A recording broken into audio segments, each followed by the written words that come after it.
Hello po, good morning na po sa inyong lahat, mga ka-listeners. So, ang video pong ito ngayon, sasabihin ko po, yung mga pinagsisisihan ko na ginawa ko after kong maoperahan. Actually, sa 7 weeks na po ako simula na naoperahan.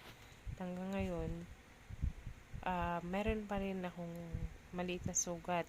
Hindi pa rin totally 100% naghilom yung surgical wound ko. Kaya sasabihin ko ngayon, yung mga dapat sana ay ganito yung ginawa ko after kong maoperahan. Kaso, hindi ko talaga nagawa. Una sa lahat, yung uh, pag-uwi ko, na-stress ako. Stress, alam niyo po, number 1 yun. Sana hindi ako nagpa-stress. Kaya lang, pag-uwi ko after ko maoperahan, hindi ko maiwasan na hindi ma-stress physically, tsaka mentally, emotionally. Tatlo yun.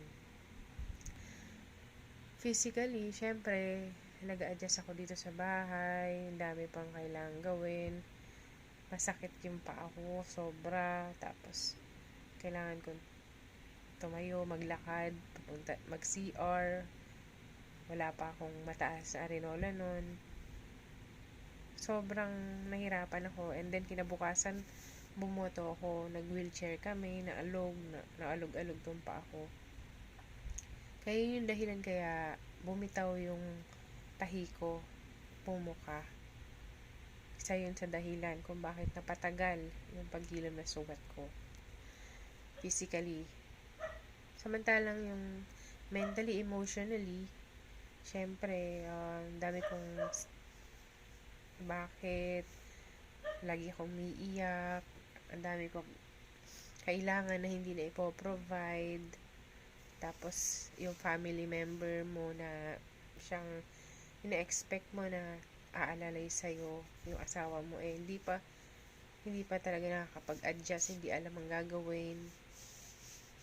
Meron din siyang depression, ganyan. Hindi ko naman masasabing depression. Nag-cope pa siya sa nangyayari. So, lahat ng yon nagpabagal. Alam niyo po kasi pag stress ang isang tao, magre-release yung katawan natin ng cortisol, yung stress hormone, na siya magiging dahilan para humina yung resistensya, yung humina yung paghilom ng sugat, at ganoon din po yung pagkakaroon ng bagong balat o bagong laman. Ayan, pinapatagal niya. Tsaka risky din na ma-infection to. Hanggang ngayon, mula noon hanggang ngayon, nai-stress pa rin ako. Hirap din eh. Siyempre, wala akong magawa. Hindi ako makapagtrabaho. Hindi ko ma-providean yung sarili ko. Hindi ko mapakain ng maayos. Ayan, hindi ka rin ako nakakain ng tuloy-tuloy na masustansya. Kasi, ako lang mag-isa lagi sa bahay. Ngayon, isa pa sa, naging dahilan ng matagal na paghilom ng sugat ko. Ayan, pinagsisisihan ko, syempre, una yung stress. Pangalawa, yung pagkain. Sana hindi ako kumain ng mga pagkain na nagkakos ng allergy. May mga times kasi na walang makain, so kung ano available, so bawal, dapat di pala ako kumain ng mga isda, tuyo, mga ganyan. Nagka-allergy din ako niyan, yung mga bagoong, tapos yung mga mani yan, nagpapantal din ako. Yan, isa rin yun sa dahilan kaya tumataas yung inflammation ko, yung pamamaga ng sugat ko. Pag nagkakapantal ako, lalong hindi siya gumagaling ng maayos. Ayun, sana hindi ako kumain ng mga bagoong, tuyo, mani, itlog. Ayan, talagang ayan. Pangatlo, sana sa 2 linggo ko after operation, sana in-elevate ko or tinaas ko ng mabuti ng mga 23 hours a day inabasa ko 23 hours eh. Maximum time sana eh. Itinaas ko tong paa ko na injured. Kaya lang, hindi ko nga nagawa kasi wala naman akong yung parang orthobed talaga. Tsaka masakit din kapag tinataas ko, ganyan. Hindi ko na-maintain. Tapos pag natutulog ako, syempre, hindi ko na namamalayan. Baling ako ganun. Hindi na naka-elevate yung pa ako. Kaya yun, hindi ko na monitor pag natutulog ako, syempre. Yun isang pagkakamali ko. Dapat kasi pag meron tayong fracture, operahan tayo, sa loob ng 2 weeks after operation, most of the time, dapat nakataas above the heart level yung paa natin para, yun, mabilis yung paghilom ng sugat. So far, yun lang muna yung naiisip ko na dahilan kung bakit ang tagal gumaling itong sugat ko. Isa pa pala, sana nung operahan ako, pinacheck ko na lang din lahat.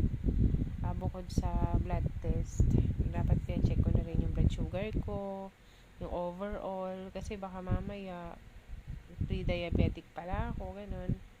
Hindi ko na napa-evaluate yun.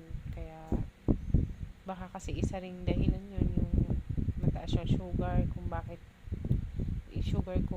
matagal gumaling. Hindi ko rin alam, hindi hanggang ngayon kasi hindi ko alam kung may diabetes ako.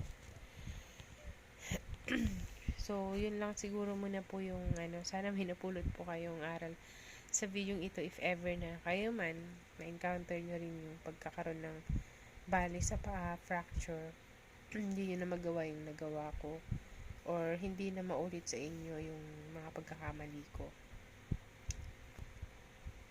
Yung sobrang stress. Hanggang ngayon, hindi pa ako nagpi-PT, physical therapy. Tsaka, ang isa rin sa kinakatakot ko, tumigas na kasi yung paa ko. Hindi ko alam, sana hindi naman maapektuhan yung paglakad ko. Tsaka, yun, kung pwede sana, hindi ako may stress. Kaso, no choice eh. Nandito pa tayo sa mundo, napakarami pang dahilan para tayo ay maka-encounter ng maraming mga problema. Kasi yung napansin ko dito sa may sugat ko, parang tumatigas siya, tas may lumalabas na green. Siyempre, pag green kasi yan, infection yan. Kaya natatakot ako. Bahala ng Panginoong Diyos kung hanggang kailan niya ako bibigyan ng buhay. Yun na lang siguro. So that's it muna mga ka-listeners. Pasensya na sa video ko na to. Pasensya na kayo. Till my next video po. Bye-bye.